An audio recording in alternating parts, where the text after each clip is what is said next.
Hey everyone, and welcome to This Explainer.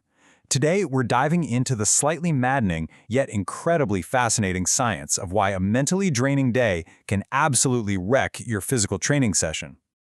Okay, let's jump right into a wildly relatable problem. Just picture this, right? You've been sitting at a desk for 9 straight hours. You're making tough decisions, bouncing from meeting to meeting, staring at spreadsheets, just dealing with all that high-stress stuff.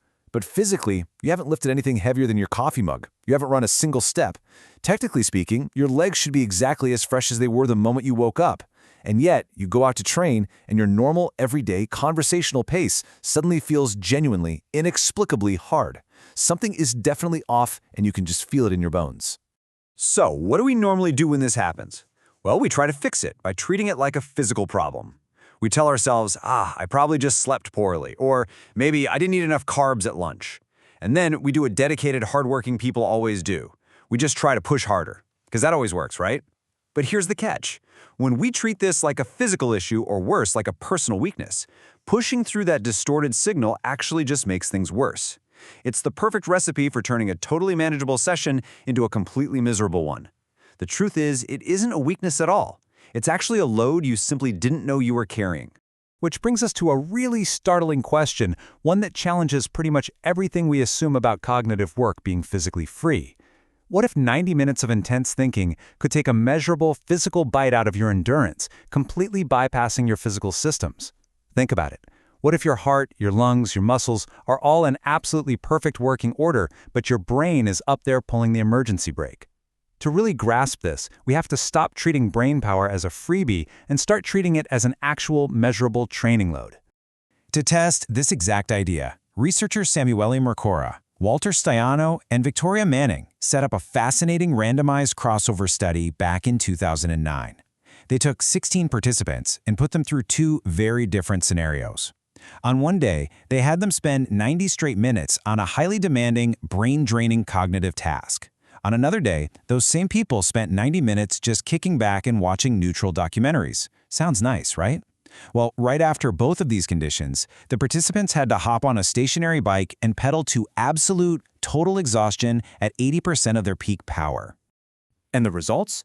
They brilliantly illustrate a massive drop in performance. After doing the hard thinking, the participants lasted 640 seconds on the bike before hitting the wall. But after just watching documentaries, they pushed all the way to 754 seconds. That is a huge, statistically significant gap.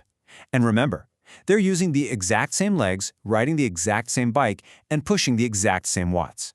Literally, the only difference was the 90 minutes of brain power they spent before getting in the saddle.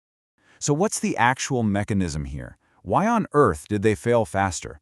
Well, when researchers dug into the data, they found that the cardiorespiratory and metabolic responses, basically the body's physical engine, were practically untouched. Their heart rates? Identical. Lactate levels? Identical. Even their motivation hadn't changed. The key difference was that their perceived exertion was significantly higher from the very first pedal stroke. So they didn't run out of physical energy, they just hit their ceiling of tolerable effort way sooner. This perfectly defines what Mercora calls the psychobiological model of endurance performance. It basically shows us that endurance is not just about your muscles getting tired. It's actually a decision framework. You don't stop because your muscles chemically shut down. You stop because the effort required to keep going exceeds the maximum effort you are willing or feel able to exert. It borrows a lot from Jack Brem's motivational intensity theory, proving that mental fatigue directly intercepts your brain's decision-making process when you're doing physical tasks. Honestly, if there's just one thing you take away from this entire explainer, let it be this brilliantly simple summary. Mental fatigue does not drain the tank, it moves the gauge. Let me say that again.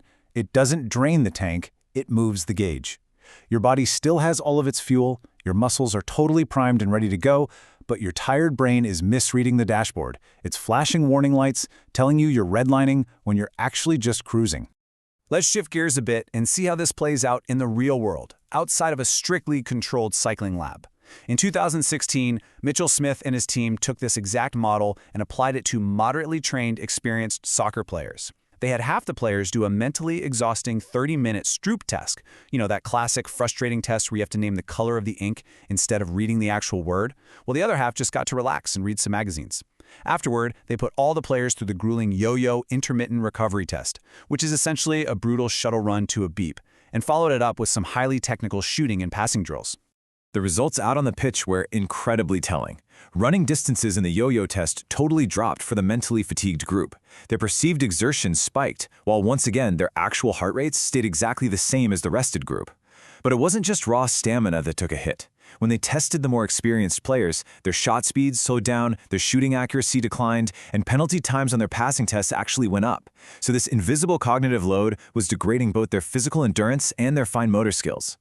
But wait, just when we think we have this crystal clear picture of how this all works, we get an incredible scientific plot twist.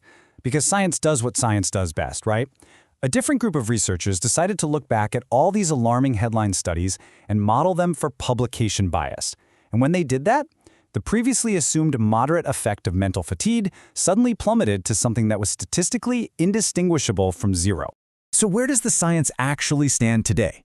Well, the updated 2023 pooled effect of mental fatigue on physical performance, after analyzing 23 different systematic studies, sits at negative 0.32.